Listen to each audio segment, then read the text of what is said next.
CBI ने मुझे समन किया, मैंने दूसरे ही दिन इस्तीफा दे दिया था। केस में जजमेंट भी आया कि ये पॉलिटिकल वेंडेटे का केस था और मैं पूर्णतया निर्दोष हूं। कहीं पर दूर दूर तक मेरा इस केस में इन्वॉल्वमेंट नहीं है और मुझे शंका के आधार पर बरी नहीं किया गया था। मेरे सामने के केस को खारिज किया गया था।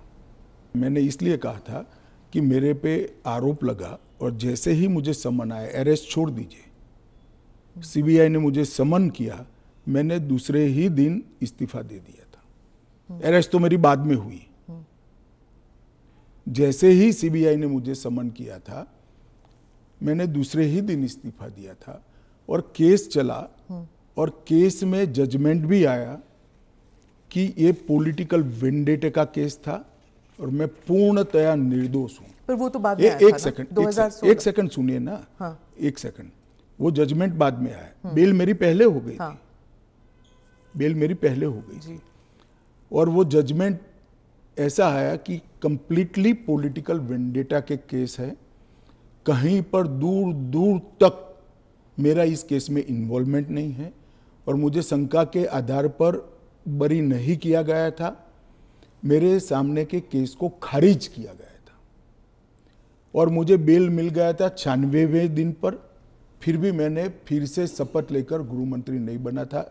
इतना ही नहीं, जब तक मैं कंप्लीटली मेरे सामने के सारे आरोप क्वाश नहीं हुए, तब तक मैंने किसी भी संवैधानिक पद पर शपथ नहीं ली थी। तो मुझे क्या विपक्ष नैतिकता के पाठ पढ़ाता है?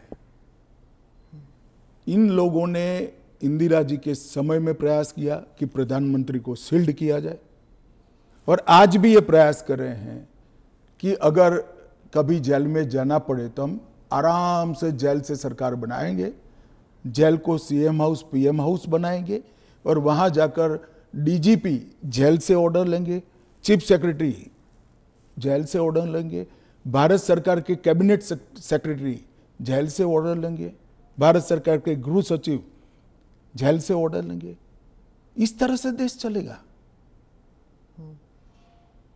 और ये कल्पना ही मैं तो, मेरी पार्टी और मैं दोनों सिरे से खारिज करते हैं कि जो व्यक्ति बैठा है इसके बगैर इस देश का शासन नहीं चल सकता और इससे किसी का भी बहुमत पार्लियामेंट में या विधानसभा में प्रभावित नहीं होगा। एक सदस्य जाएगा, आपकी ही पार्टी के दूसरे साथी सरकार चलाएंगे और आप जब जमानत प्राप्त कर लोगे तो आप आकर फिर से शपथ कर सकते हो।